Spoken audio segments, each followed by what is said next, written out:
Hello, Carly and Zaby. We are ready to do reading Robinson Crusoe, Chapter 3. I hope you have your book so we can get busy. I'll read it with you, and when you're done, you'll have a paper to do. There are 4 questions on it only, just like last time. Okay, I'm on page 18. My thoughts were now wholly employed about securing myself against either savages or wild beasts. I had many thoughts of the method how to do this, and what kind of dwelling to make. I wondered whether I should make a cave in the earth or a tent upon the ground, and in short, I resolved upon both. I soon found the place I was in was not right for my settlement, particularly because there was no fresh water near it. I wanted several things for my place. Firstly, health and fresh water. Secondly, shelter from the heat of the sun. Thirdly, security from hungry creatures, whether man or beast. Fourthly, a view to the sea, so that if any ship came in sight, I might not lose a chance for my rescue. I found a little plain on the side of a hill. The rocky hillside facing the plain was very steep. This was good because nothing could then come down upon me from the top. On the side of this rock there was a hollow place, worn a little way, like the entrance or door of a cave, but there was not really any cave or way into the rock at all. On the flat of the green, just before this hollow place, I pitched my tent. This plain was not more than 100 yards wide and about twice as long, and lay like a lawn before my door, and at the end of it dropped every which way down into the low grounds by the seaside. It was on the northwest side of the hill, so that I was sheltered from the heat every day. Before I set up my tent, I drew a half circle before the hollow place. In this half circle I drove 2 rows of strong stakes, the longer end being out of the ground, about 5 foot and a half, and sharpened on the top. Then I took the pieces of cable I had cut from the ship, and laid them in rows, one upon another, within the circle between these 2 rows of stakes. This fence was so strong that neither man nor beast could get into it or over it. The entrance into this place I made to be not by a door, but by a short ladder to go over the top. The ladder, when I was in, I lifted over after me. In this way I was completely fenced in and fortified from all the world, and so slept well in the night. Into this fence or fortress I carried with much labor all my riches, all my provisions, ammunition, and goods. I made a large double tent to protect me from the rains that in one part of the year are very violent there. Now I lay no more in the bed which I brought on the shore, but in the hammock, which was indeed a very good one. When I had brought into the tent all my goods, I began to work my way into the rock. I made a cave just behind my tent, which then served me like a cellar for my house. I'm on page 20. In the many days which this took me, I went out at least once every day with my gun, as much to amuse myself as to see if I could kill anything fit for food. The first time I went out, I discovered there were goats on the island, but they were so shy, so swift, and it was with the most difficult thing in the world to get near them.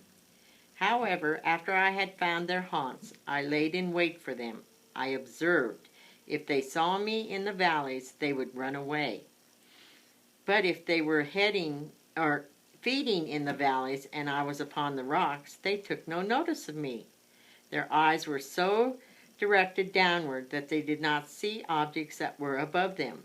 I then always climbed the rocks first to get above them, and then was able to shoot them for my food somewhat easily. It was, by my account, the 30th of September when I first set foot upon this horrid island. After I had been there about 10 or 12 days, it came into my thoughts that I should lose my reckoning of time and should even be unable to tell the Sabbath days from the working days. To prevent this forgetfulness, I cut with my knife upon a large post on the shore where I had landed. I came on shore the 30th of September, 1659. Upon the sides of this square post I cut every day a notch with my knife, and every seventh notch was twice as long as the rest. Every first day of the month was twice as long as that long one. In this way I kept my calendar. Turn to page 22.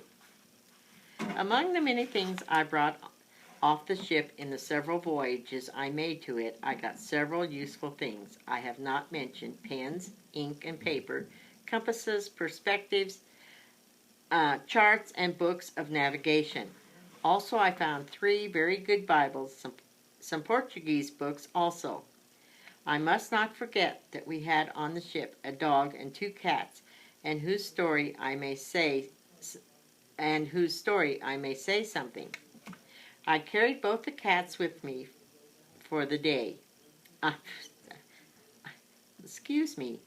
I carried both the cats with me. As for the dog, he jumped out of the ship by himself and swam on shore to me the day after I went on shore with my first cargo.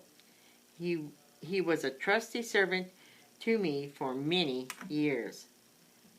While my ink lasted, I kept things very exact. After it was gone, I could not find any way to make more. My lack of enough tools made every job I did difficult, and it was near a whole year before I had entirely finished the little wall in front of my settlement. I have already described my habitation, which was a tent under the side of a rock, surrounded with a strong wall of posts and cables.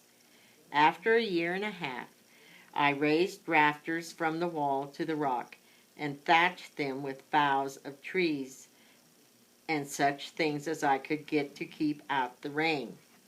I also set to enlarge my cave farther into the hillside. It was composed of loose, sandy rock, which gave in easily to the work I put in at it. And so, when I found I was pretty safe from beasts and prey, I worked sideways to the right hand into the rock, and then turning to the right again, worked quite out and made a door to come out on the outside of my wall. This gave me not only entry and retreat, but gave me room to store my goods. Now I began to make such necessary things as I found I most wanted, particularly a chair and a table. Without these, I was not able to enjoy the few comforts I had in the world. I could not write or eat with so much pleasure without a table. So I went to work. Here I must say that every man may in time be master of every mechanical art. I had never handled a tool in my life, and yet in time, by labor, persistence, and contrivance, I found at last that whatever I needed, I could have made it, especially if I had tools. However, I made many things even without tools, and some with no tools but an adze. An adze is a cutting tool used for sharpening wood, and hatchet. For example, if I wanted a board, I had no other way than to cut down a tree and set it on edge before me and hew it flat on either side with my axe till I had made it as thin as a plank, and then smooth it with my adze.